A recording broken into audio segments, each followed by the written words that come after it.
நல்ல டீச்சராக அந்த உலகத்துக்கு வந்தாங்க.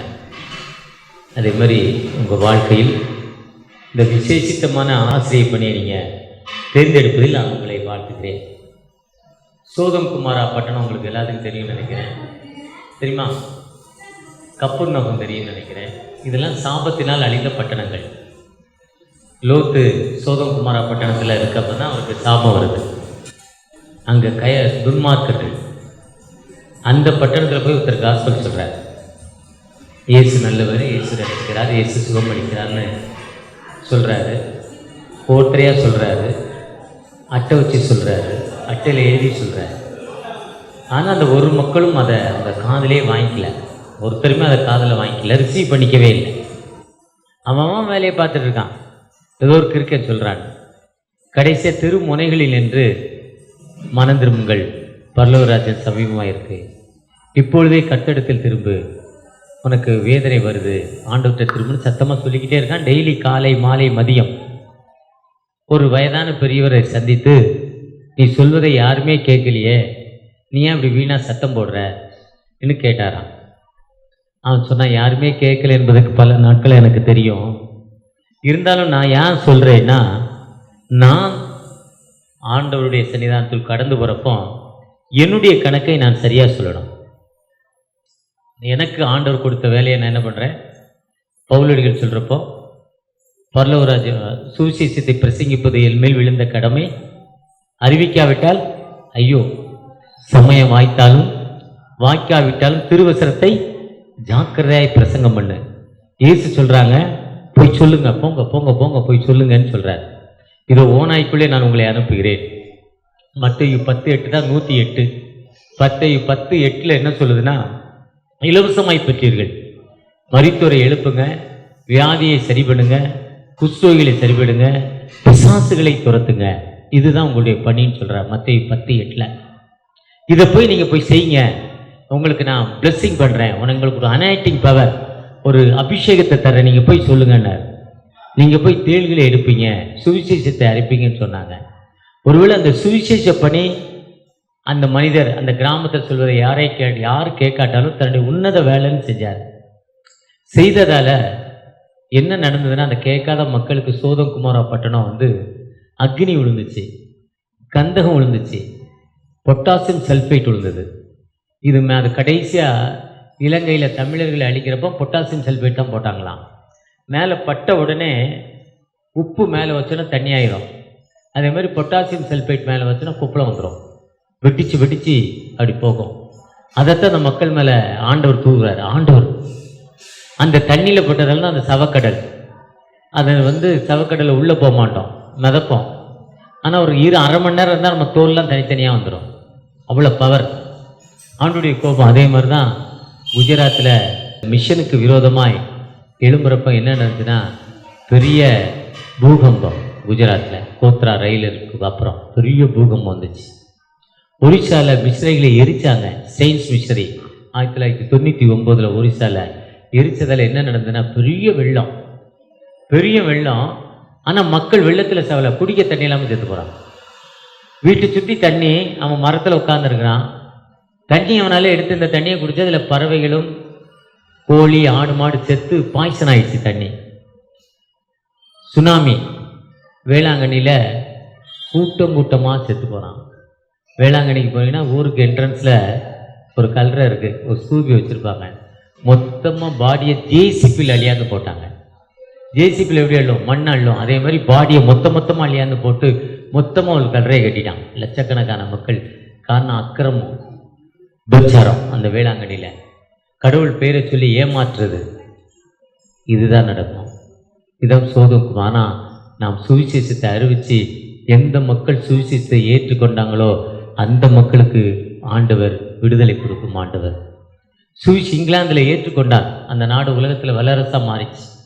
அமெரிக்காவில் ஏற்றுக்கொண்டான், அந்த நாடு உலகத்தில் வல்லரசாக மாறிச்சு. அப்போ சுவிசேஷத்தை அறிவிப்பது நம்மை விழுந்த கடமை. அறிவிக்காவிட்டால் ஐயோ, நீங்கள் போங்க, இலவசமாய் பெற்றீர்கள். மத்தேயு 8, அதுதான் 108ன்னு ஆம்புலன்ஸ் சொல்லுவாங்க, ஃப்ரீயாக கூப்பிட்டு போகிறது. நீங்கள் போய் சொல்லு. நான் சொல்கிறப்போ நடக்கான்னு கேட்டால் நடக்கும். காலையில் ஒரு மிஷனரி ஐஎம்எஸ்லேருந்து ஃபோன் பண்ணார். பெனியல் ராஜஸ்தானில் சாகுவாராங்கிற ஒரு இடத்துலேருந்து 85 கிலோமீட்டர்லேருந்து வேலை செய்கிறாராம்.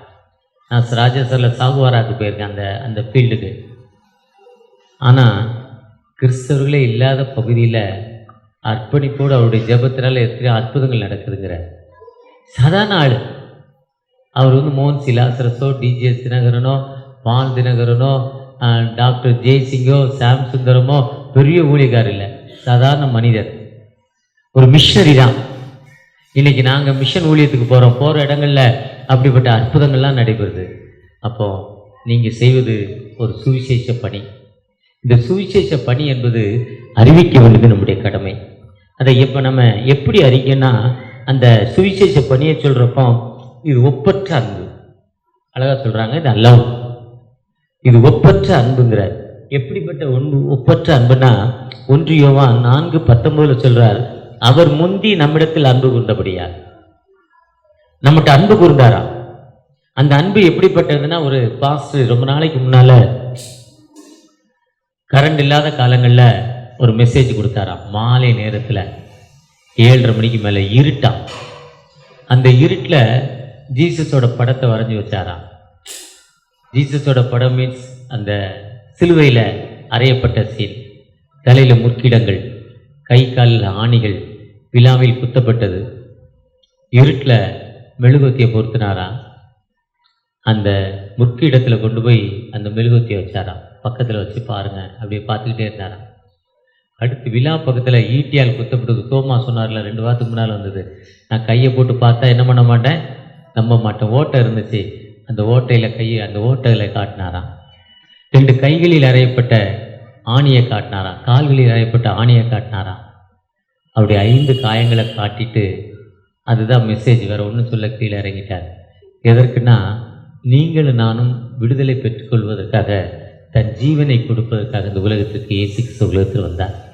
அநேகரை மீட்கும் பொருளாக, எல்லாரும் ரட்சிக்கப்படுவதற்காக, எல்லா மக்களையும் மீட்டுக் கொள்வதற்காக, ஒரு கூட்ட மக்களுக்கு இல்லை, ஒரு ஜாதி மக்களுக்கு இல்லை, ஒரு படித்த மக்களுக்கு இல்லை, ஒரு ஆணுக்கு இல்லை, ஒரு பெண்ணுக்கு இல்லை, எல்லா மக்களையும் மீட்டுக் கொள்வதற்காக ஆண்டவர் இந்த உலகத்தில் வந்தார். இந்த விபிஎஸ் என்பது நம்மகிட்ட பலதரப்பட்ட பிள்ளைகள் வர்றாங்க, ஏற்றத்தாழ்வு இல்லை. நம்ம திருச்சபைக்கு இது எல்லா திருச்சபையிலும் நடக்கு. ஆனால் நம்ம ஆண்டவரின் அன்பை நம்ம எப்படி சொல்கிறோம்? ஆண்டவர் என்பவர் நம்முடைய சாபத்திலிருந்து விடுதலை கொடுத்தவர், வேதனையிலிருந்து விடுதலை கொடுக்கிறவர். ஆண்டவரை நோக்கி பார்க்கிறப்போ, அந்த விழா, அந்த அவருடைய தழும்புகளை பார்க்கிறப்போ ஆண்டவர் விடுதலை கொடுப்பார்னு அந்த மக்களுக்கு அப்படிப்பட்ட ஒரு அன்பை சொல்லுகிற மக்களாய் ஆண்டவர் நம்மை அழைக்கிறார். அந்த அன்பை சொல்லுகிற மக்களாய், ஒருவேளை நம்ம ஏதோ வந்தோம், நானும் இங்கே சண்டே ஸ்கூலில் ஒரு யூத்து, நானும் டீச்சராக வந்துட்டேன், டைரக்டராக வந்துட்டேன், நானும் வாலண்டியர்ஸாக வந்துட்டேன், டைம் பாஸிங்க்கு வந்தேன். அது இல்லை உண்மையான அர்ப்பணிப்பு. உண்மையான அர்ப்பணிப்புனா, நிறைய சர்ச்சில் தப்பு நடக்குது, யூத்தில் தான் தப்பு நடக்குது. நிறைய திருச்சபைகளில் யூத்தில் தான் ரொம்ப தப்பு நடக்குது.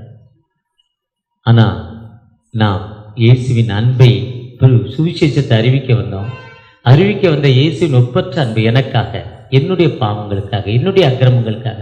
நீங்கள் இப்படி இந்த அன்பை எப்படி சொல்லலைன்னா, இவங்க கூட ஒரு 10-15 பிள்ளைங்க இருக்கிறாங்க. இந்த பிள்ளைகளை பார்க்கணும், இந்த பிள்ளைகளை பார்த்து அந்த பிள்ளையோட குறையை கண்டுபிடிக்கணும், அந்த பிள்ளையோட தேவையை கண்டுபிடிக்கணும், அந்த பிள்ளையோடு ஒரு தொடர்பு வைத்து கொண்டே இருக்கணும். அந்த பிள்ளைக்கு முடிந்த அளவு உங்களாலோ இல்லை உங்களால் முடியாட்டால் திருச்சபையின் மூலமாகவோ கொடுக்கிற மக்கள் மூலமாகவோ உதவி செய்வது, அதுதான் அன்பு, லவ். இந்த அன்பை பற்றி சொல்கிறப்போ 1 கொரிந்தியர் 13 சொல்லுவார், 1 கொரிந்தியர் 12 சொல்கிறப்போ வித்தியாசம். தலையோட வேலை மூளை வேலை செய்யலைன்னா மென்டல், மூளை வேலை செய்யும், உடம்பு வேலை செய்யலைன்னா பேஷண்ட், வியாதிக்காரன். மூளையும் வேலை செய்யும், உடம்பும் வேலை செய்யும். ஆனால் என்னவோ பண்ணுவான், அவன் பேர் சைக்கோ. அவனுக்கு பேர் என்னது? சைக்கோ. அப்படிப்பட்ட சைக்கோ இல்லை, மென்டல் இல்லை. அந்த பிள்ளையோட தேவை என்ன? ஒரு பிள்ளை பாருங்க, எப்பவுமே சோகமாகவே இருப்பாளாம், ஒரு கிளாஸில் ரொம்ப சோகமாக இருப்பாளாம். புது டீச்சர் வந்தாங்க, ஏன்னா அந்த பிள்ளைக்கு காது கேட்காது. காது கேட்கறதால ஃப்ரெண்டில் அவங்களுக்கு சீட்டு முதல் டீச்சர் இடம் கொடுக்கல, பின்னால் உட்கார வச்சுருந்தாங்க. புது டீச்சர் வந்துட்டு பழைய டீச்சர் போகிறாங்க. போகிற பழைய டீச்சர் ஒருத்தரையாக சொல்லி கொடுத்துட்டு போகிறாங்க. இந்த பாப்பா அப்படி, இந்த பாப்பா அப்படி, இந்த பாப்பா அப்படி, இந்த பாப்பா அப்படி. அந்த ஒரு பிள்ளையை பற்றி செவுடு, அதனால நான் பின்னால் உட்கார வச்சுருக்கேன் அதன்னு சொல்லிட்டு போனாங்க.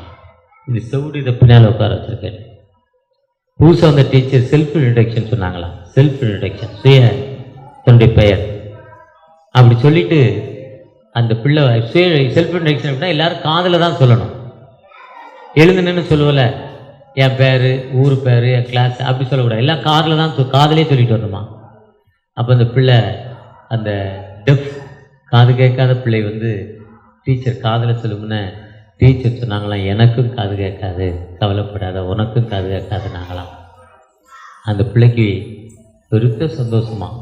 அதுக்கப்புறம் அந்த பிள்ளை கிளாஸில் ஃபஸ்ட் மார்க் வாங்கிச்சா, உயர்ந்த இடத்துக்கு அழந்து வச்சா. தான் ஒப்பற்ற அன்பு. அந்த அன்புக்கு ஒரு அதே மாதிரி ஒரு டீச்சர், இது ஒரு பிள்ளைக்கு என்ன குறை, இதெல்லாம் ஃபீஸ் கட்ட முடியல, வீட்டில் அப்பா அம்மா சண்டை, உணவு இல்லை, அந்த அகத்தின் அழகு என்னதிலும் முகத்தில் தெரியும். அந்த பிள்ளைக்கு உங்களால் முடிந்த உதவி, உங்களால் முடியாட்டா திருச்சபையால், திருச்சபை இருக்க கமிட்டி மூலமாக, இல்லை கொடுக்குற மக்களால், இந்த பிள்ளைக்கு இப்படி ஒரு ஃபீஸ் இல்லை, ட்ரெஸ் இல்லை, ஸ்கூலுக்கு போகிறதுக்கு நல்ல செருப்பு இல்லை, அந்த பிள்ளைக்கு நம்ம ஏதாவது உதவி செய்யணும், திருச்சபை மூலமாக, உங்கள் குடும்பத்தின் மூலம். இதெல்லாம் ஒப்பற்ற அன்பு. இயேசு கிறிஸ்து தன்னையே ஜீவ பலியாய் ஒப்பு கொடுத்து உங்களை மீட்டுக் கொண்டார். ஆடு மாடு கோழி பலியிடுறோம், ஆனால் இயேசு தன்னையே ஜீவ பலியாக ஒப்பு கொடுத்து பலி செய்தார். அதுதான் சுவிசேஷம்.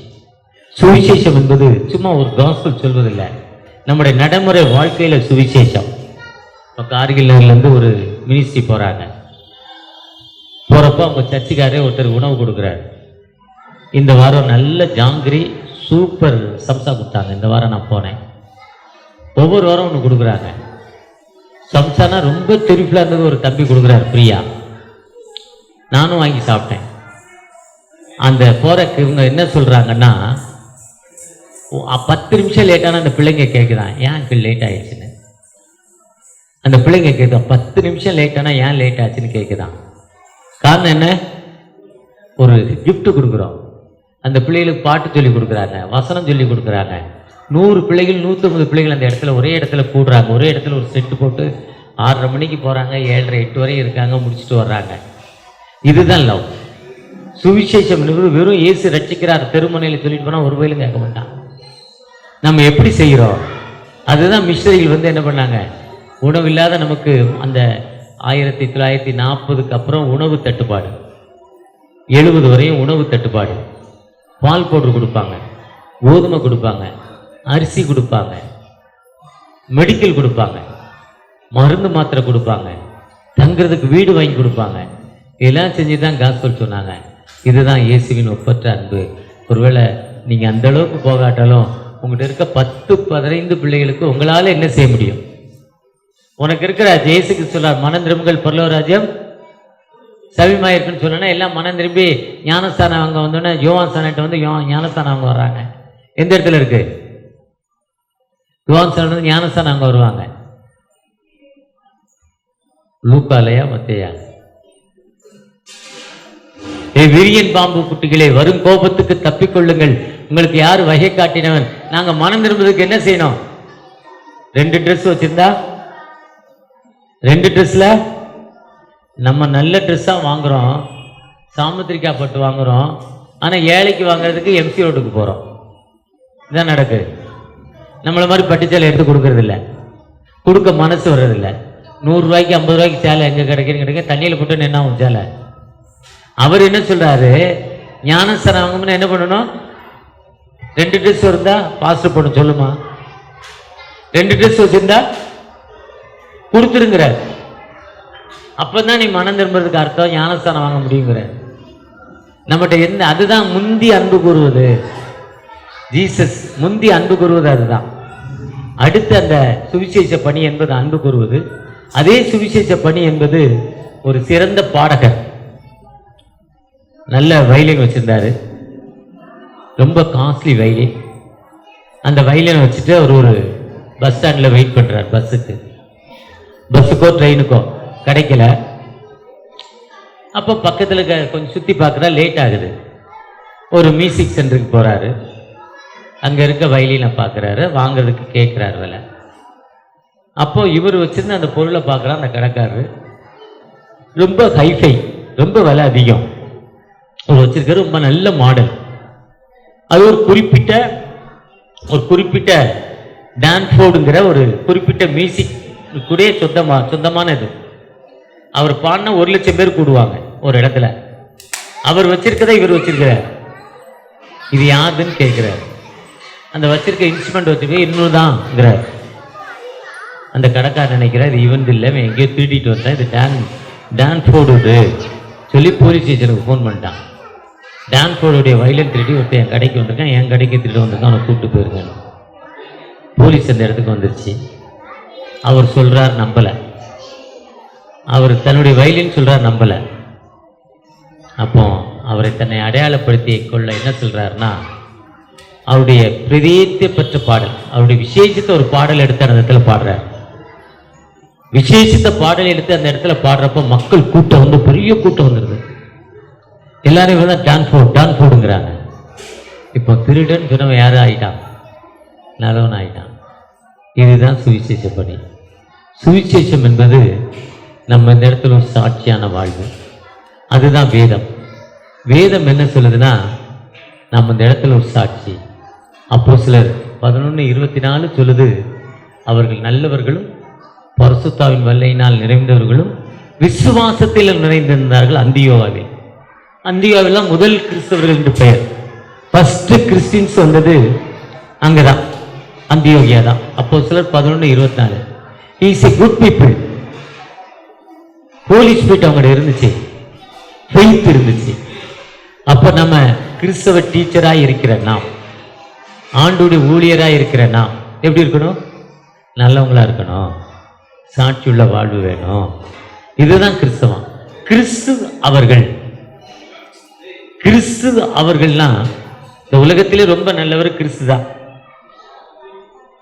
கிறிஸ்து தான் சொன்னார், என்னிடத்தில் பாவம் உண்டு உங்களில் யாராவது, வேற யாருமே சொல்லலை. என்ற பாவினை யாராவது சொல்றான்னா சொல்ல முடியல. அதை காந்தியடிகள் ஆராய்ச்சி பண்றப்போ உண்மை என்று கண்டறிந்தார். ஏன்னா ஒரு உண்மை இவற்றை இருந்துச்சு. காந்தியோட தாட்டு உண்மைதான் கடவுள், கடவுள் உண்மை இல்லை. கடவுளை சொல்றது உண்மை இல்லை, உண்மையா இருக்கணும். அந்த உண்மை இயேசு கிறிஸ்து இருந்துச்சு. அதனால இயேசுவின் சாயலாய் மாறினார். மத்தேயு 5:6 படிச்சார். அந்த மத்தேயு 5:6 தான் அந்த உண்மை. அந்த உண்மை இயேசுகிட்ட இருந்துச்சு. அதனால தான் அவர் இயேசுவை ஏற்றுக்கொண்டார். ஆனால் ஞானஸ்தானம் வாங்கலை. 2 ட்ரெஸ் வச்சிருந்தா ஒரு ட்ரெஸ்ஸை கொடுத்தாதான் என்ன பண்ணணும்? ஞானஸ்தானம் வாங்கணும் பைபிள் சொல்லுது. நான் இதுக்கு தகுதி இல்லைன்ட்டார். அவருடைய கருத்து பொய் கேஸ் போடக்கூடாதுன்ட்டார். 3 கருத்து அதில் சொல்லுவார். 1, 2 ட்ரெஸ் வச்சிருந்தா ஒரு ட்ரெஸ்ஸை கொடு. அடுத்த கேஸ் வந்து பொய் கேஸ் போடக்கூடாதுன்னு பாரு. இன்னொன்று என்ன சொல்லுவார்? 3 சொல்லுவாங்க அதில். யோவான் ஸ்நானகர் பொய் கேஸ், மூச்சைவற்ற பொய் கேஸ் போடக்கூடாதுங்கிறாரு.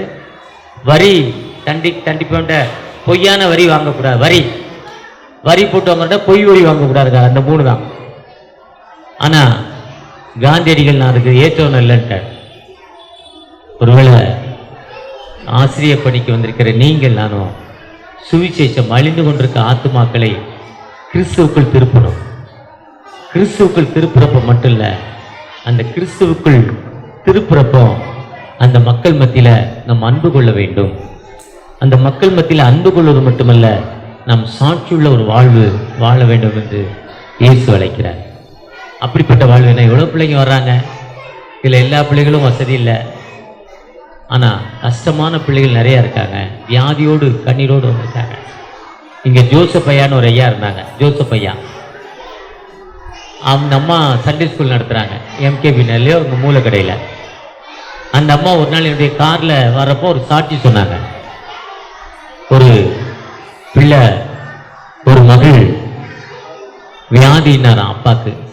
அப்பா தான் ஆட்டோ ஓட்டுறாரு, முகமதிய நண்பர் ஆட்டோ ஓட்டுறாரு. அவருக்கு ஸ்டோன் இருக்கு, அந்த ஸ்டோன்லேருந்து விடுதலை இல்லை, ஆப்ரேஷன் பண்ணால் 3 மாதம் ஆட்டோ ஓட்டக்கூடாதுன்னு சொல்லிட்டாங்களாம். அப்போ நீங்கள் வந்து ஜெபம் பண்ணுங்கம்மான்னு அந்த அம்மாவை கூப்பிட்டாங்களாம். அவங்க அவங்க அந்த பொண்ணு ஒரு ஸ்லம் ஏரியா குடிசை பகுதியில் இருக்கு, வேசார்படி சத்தியமூர்த்தி நகரில். நீயே போய் ஜெபம் பண்ணுமான்னு சொல்லி இந்த பைபிளை கையில் கொடுத்து பைபிள் வசனத்தை வாசிக்க சொன்னாங்களாம்.